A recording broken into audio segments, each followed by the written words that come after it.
Elasticidade. Matematicamente, a elasticidade mede a variação percentual da variável dependente y em função da variável independente x. A variável y pode ser a quantidade de vendas de um produto, que varia de acordo com o preço do mesmo. Existem dois tipos de elasticidade. A elasticidade arco é calculada a partir de um gráfico. Porém, nesse caso, podem-se calcular as variações de A para B ou de B para A, o que gera dois resultados diferentes. Sendo assim, a elasticidade arco não resolve. Deve-se diminuir o arco até que ele vire um ponto. Há um limite mínimo de variação que caracteriza um ponto. Para calcular a elasticidade ponto, utiliza-se a fórmula variação da quantidade dividida pela variação do preço vezes preço dividido por quantidade. Economicamente, a elasticidade expressa uma relação entre duas variáveis interrelacionadas, ou seja, quaisquer. Por exemplo, renda do consumidor e consumo. A elasticidade alta mostra um alto grau de sensibilidade entre as variáveis, e a elasticidade baixa mostra uma sensibilidade baixa. A demanda pode ser inelástica. Na demanda inelástica, a elasticidade é menor que 1. Essa demanda está presente em bens de primeira necessidade e que possuem características únicas, assim como em bens que representam grande quantidade do orçamento, e em produtos onde o preço é usado como indicador de qualidade. Há também a demanda elástica, onde a elasticidade é maior que 1. Assim, a quantidade demandada não responde com muita intensidade a alterações nos preços.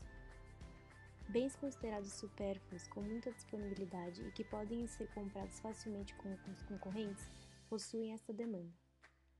Há também casos excepcionais, como de demanda perfeitamente inelástica, no qual a elasticidade é igual a zero. Nesse caso, a quantidade demandada não muda se houver uma alteração nos preços. Como exemplo de produto que possui essa demanda perfeitamente inelástica, tem-se o sal ou qualquer outro produto sem substituição ou monopolizados. Há a demanda perfeitamente elástica. Neste caso, a elasticidade é infinita.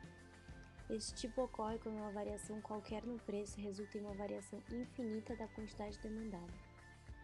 No caso excepcional de hipérbole retangular, a elasticidade mantém-se igual em todos os pontos da curva.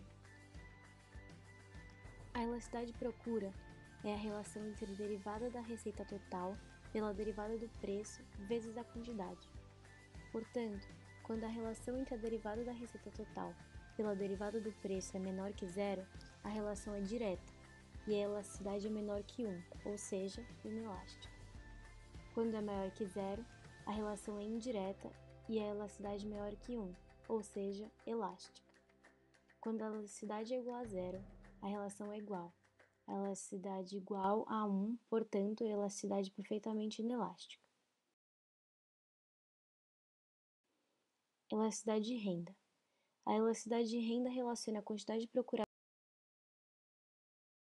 do bem e a renda da população. Para encontrar a elasticidade de renda, é necessário dividir a variação da quantidade demandada pela quantidade demandada e depois dividir pela variação do preço, que foi dividida pelo preço, e então dividir a derivada da demanda pela derivada do preço e multiplicar pelo preço dividido pela quantidade demandada. Se a elasticidade de renda for maior que zero, o bem é normal ou superior. Se aumenta o preço, o consumo também aumenta. Se a elasticidade for menor que zero, o bem é inferior. Então, se o preço aumenta, o consumo cai. Um exemplo dessa relação direta é o leite, no qual o consumo cai em menor proporção do que seu aumento de preço. Por essa razão, nunca há liquidação de produtos de primeira necessidade. Então, por exemplo, se um empresário resolver abaixar um preço, diminui consequentemente sua receita. Por outro lado, fraldas são considerados bens supérfluos, e se seu preço abaixa, a receita sobe, exemplificando um tipo de relação indireta. Elasticidade cruzada. A elasticidade cruzada é a relação entre dois bens. Para ser calculada, é necessário dividir a variação da quantidade demandada do produto A pela variação de preço